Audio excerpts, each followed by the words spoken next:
भक्तमाल पढ़ते हुए न जाने कब नींद आ गई, पता ही नहीं चला। भागवत प्रेम में ही कई महात्मा हरदम मग्न रहते थे।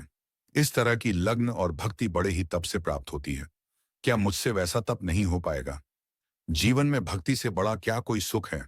आभूषणों और धन दौलत से जो प्रेम हो, वो क्या प्रेम। इनका तो नाम सुनते ही मुझे बुखार सा हो जाता है। सुशीला ने इन आभूषणों और फूलों से मुझे कितना सजाया था। उसे मैंने मना भी किया था ये सब करने से, एक भी हामुन, लेकिन वो मानी ही नहीं। इस श्रृंगार के दौरान जितना हम लोग हंसे थे, बाद में मुझे उतना ही रोना पड़ा। आखिर किसी का पति ऐसा होता है जो अपनी पत्नी को सजा हुआ देखकर नाराज हो जाए। मेरे पति ने तो मुझे सजा धजा देखकर गुस्सा किया और कहा कि तुम मेरा परलोक बिगाड़ दोगी। क्या किसी के पति ऐसे होते हैं जो अपनी पत्नी की खूबसूरती और श्रृंगार देखकर गुस्सा करने लगे? उनके बातें सुनकर मन में तो होता है कि जहर ही खा लूं। लेकिन फिर मैंने नीचे जाकर भक्तमाल पढ़ना शुरू कर दिया। फिर मन ही मन ठान लिया कि अपने इस श्रृंगार को सिर्फ बांके बिहारी को ही दिखाऊंगी और उनकी ही दिन रात सेवा करूंगा। कम से कम वो तो मेरे श्रृंगार से पति की तरह नहीं जलेंगे। भगवान, मैंने हमेशा से ही अपने पति को अपना इष्ट मानना चाहा। सोचा कि उन्हें किसी तरह का दुख न दूं और हरदम उनकी ही सेवा करूं। अब क्या करूं, सारा दोष मेरे नसीब का ही है। वो तो निर्दोष हैं। मेरे भाग्य में जैसा लिखा है, मैं वो सब भोग रही हूं। इतना सब पता होने के बाद भी जब भी उन्हें देखती हूं तो मन में दुख होता है। जब वो कुछ दिनों के लिए बाहर चले जाते हैं तो मन का बोझ कुछ कम हो जाता है। उनके न होने से हंसने खेलने और जीवन को जीने लगती हूँ। फिर जब कुछ दिनों बाद वो लौट आते हैं तो उसी तरह का सन्नाटा और दुख छा जाता है। मेरे मन में होता है कि वो मेरे पिछले जन्म के दुश्मन रहे होंगे और उस दुश्मनी का बदला लेने के लिए उन्होंने मुझसे विवाह किया होगा। तभी न मेरा मन उन्हें देखते ही उदास हो जाता है और उनकी सूरत मुझे बिल्कुल नहीं भाती। शायद इसी वजह से वो मुझे देखकर जलते रहते हैं।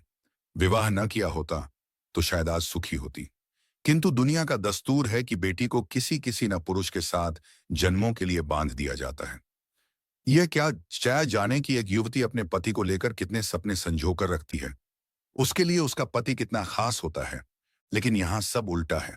इन्हें देखते ही मेरे सीने में जलन सी होने लगती है। कभी इन्हें देखकर आंखों को वो शीतलता नहीं मिली जो पति को देखकर एक युवती को मिलनी चाहिए। उधर सुशीला को देखती हूं तो दुख और बढ़ जाता है।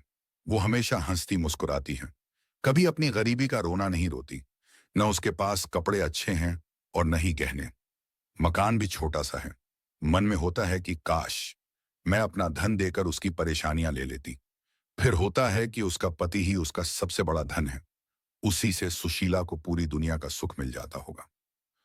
सालों से इस सवाल को मन में दफन करने के बाद होते होते एक दिन मुझसे रहा न गया।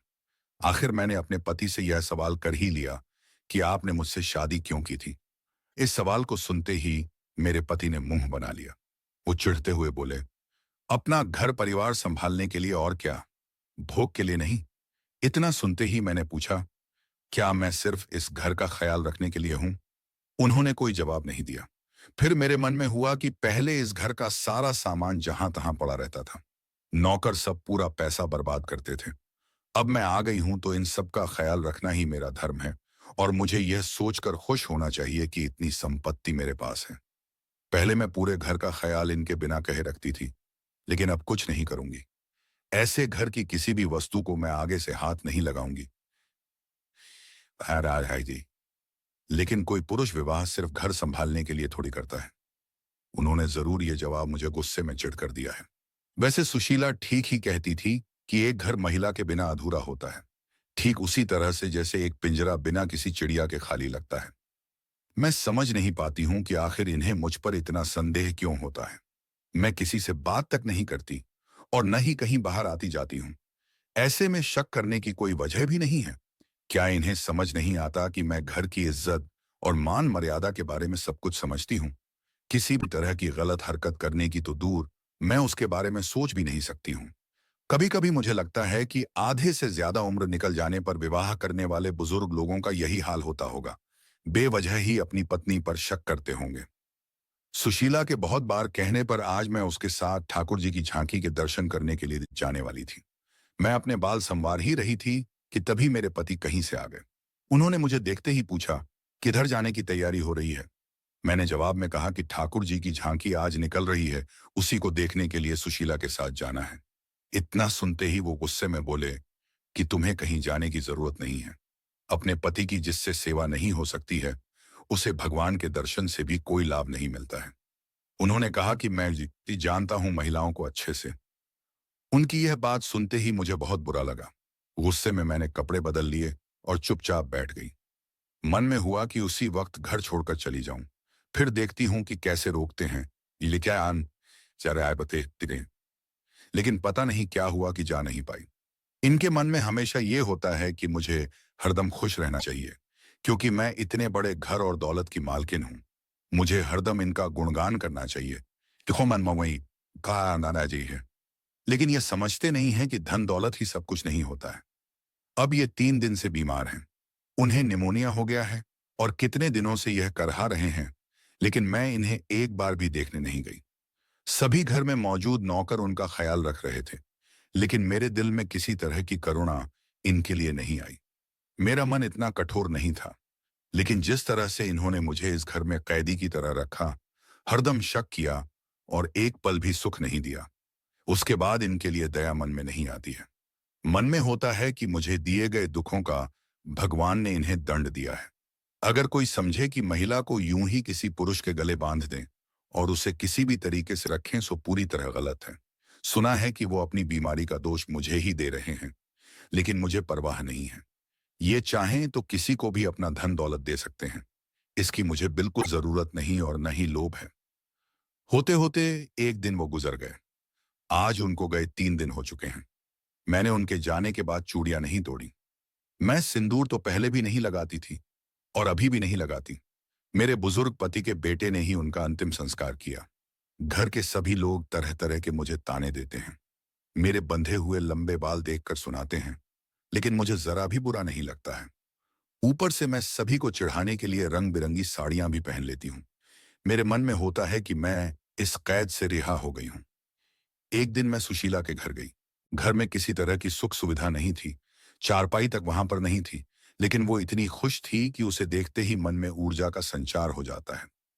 इन लोगों को गरीब और नीच कैसे समझें, जो हरदम मुस्कुराते रहते हैं और प्रेम भरी बातें करते हैं।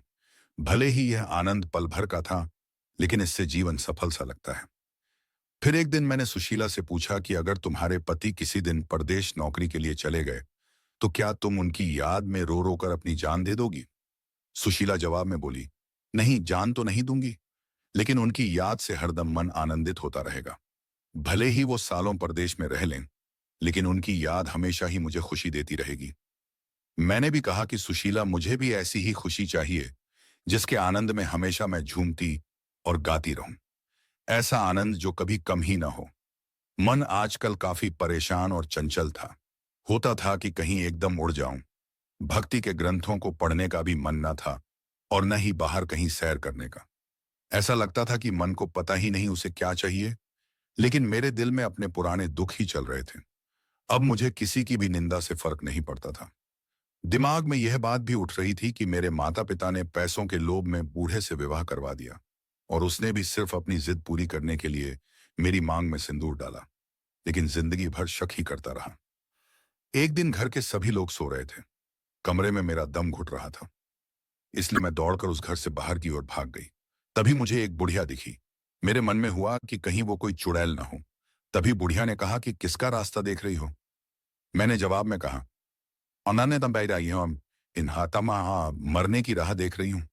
बुढ़िया बोली, अभी तुम्हारे नसीब में मौत नहीं है, तुम्हें कई सारे सुख भोगने हैं। मैंने भी चिढ़ते हुए उस बुढ़िया से पूछा कि इतनी रात में तुम किस्मत की लकीरें पढ़ लेती हो? आंखों से थोड़ी पढ़ती हूं, अक्ल से पढ़ लेती हूं। ये काम करते हुए ही सारी उम्र बीती है। तुम्हारे अब अच्छे दिन आ रहे हैं। मैं बस यही चाहती हूं, जिसकी जो मनोकामना हो वो उसे मिल जाए। जवाब देते हुए बुढ़िया ने कहा। मैंने कहा कि मुझे कोई धन दौलत नहीं चाहिए, और जो मैं चाहती हूं वह तुम नहीं दे सकती हो। तब बुढ़िया ने कहा, मैं जानती हूं तुम्हें जीवन में सिर्फ प्रेम चाहिए, और मैं यह तुम्हें दिला सकती हूं। मैं तुम्हें प्यार की नाव में बैठा सकती हूं। उस अम्मा की बातें सुनकर मुझे लगा जैसे कि वो स्वर्ग से मेरी मदद करने के लिए आई हो। मैंने पूछा, अम्मा तुम्हारा घर कहाँ है? उसने कहा कि पास में ही है बेटा। मैं उस अम्मा के पीछे पीछे चलने लगी। बुढ़िया के पीछे चलते चलते मुझे पता लगा कि वो किसी स्वर्ग से आई मेरी मददगार नहीं, आंट है अथॉन, बल्कि एक डायन ही है। कहाँ मैं अमृत की तलाश में थी और जहर मिल गया। मैं तो सुशीला जैसा सुख पाना चाह रही थी, लेकिन कहाँ डायन की चपेट में आ गई। मेरी इस हालत के जिम्मेदार लोभी माता पिता और मुझे अपनी पत्नी बनाने के ख्वाब देख रहा वो वृद्ध है जिसने मुझे अपनी जिद के लिए पत्नी बनाया। मैं अपनी ये आत्मकथा कभी न लिखती, लेकिन मैं चाहती हूं कि सभी माता पिता ये समझ लें कि पैसा जीवन में सबसे बड़ा नहीं होता है।